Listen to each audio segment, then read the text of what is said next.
Hey guys, what's up? Welcome to a new Elden Ring video. In Elden Ring you have several classes: Vagabond, Warrior, Hero, Bandit, Astrologer, Prophet, Samurai, Prisoner, Confessor, and Wretch. It just makes the beginning of the game a little bit easier to get forward to. So at the end game, it doesn't really matter which class you pick. The Vagabond is a pretty well-rounded starter class. This is a very safe choice to play with.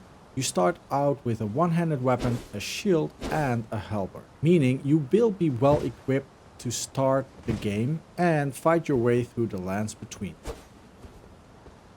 If you level up, you want to place your stats in vigor, strength, dexterity and endurance to get some better gear equipped.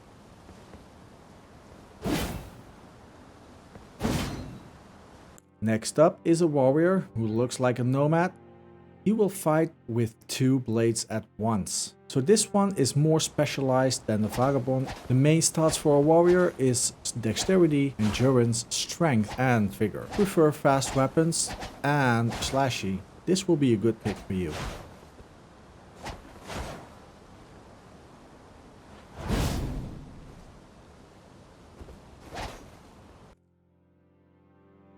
The hero starts with a battle axe, descendant from the Badlands chieftain.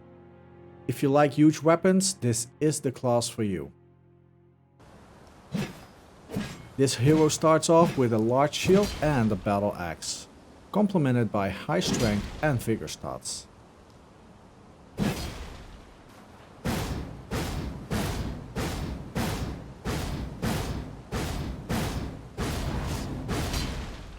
The Bandit is a little bit more difficult to begin with. Most of all because it is equipped with a buckler shield, a knife, a short bow and a few arrows. The Bandit starts with mostly in dexterity stats and also quite some points in arcane. You will use the Bandit to critical hit your enemies, backstab and use a lot of stealth when playing the game.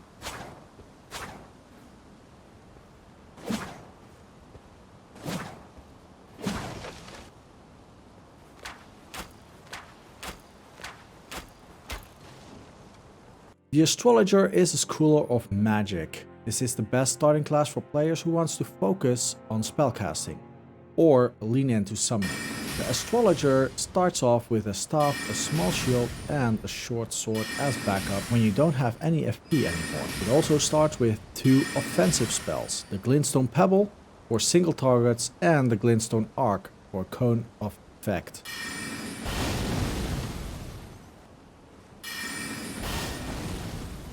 The Prophet is also a spellcaster. It has the most points in mind and also in faith. This class uses the most incantations for fire and for healing allies. This is a really good class if you want to play co-op. As a backup, you will have a spear and a shield, just in case when you run out of focus points.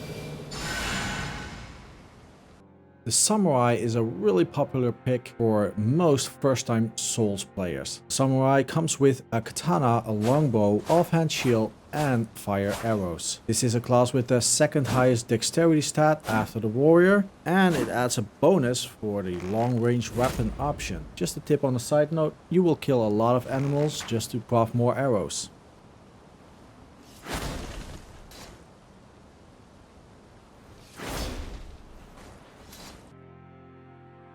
Then the Prisoner, that is bound in an iron mask. Prisoner begins with a sword, a staff, a shield, one sorcery spell, which is a magic glint blade. That one strikes a single target at range with a magic dagger. The Prisoner starts with 14 points in dexterity and intelligence, which is kind of a rogue sorcerer. You can see it as a rogue sorcerer.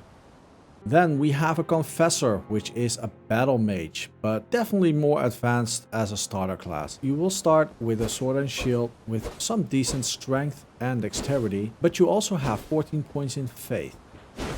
This class will start with a healing spell and Assassin's Approach to silence your footsteps and kill the enemy from behind. And then we have the last class, the Wretch.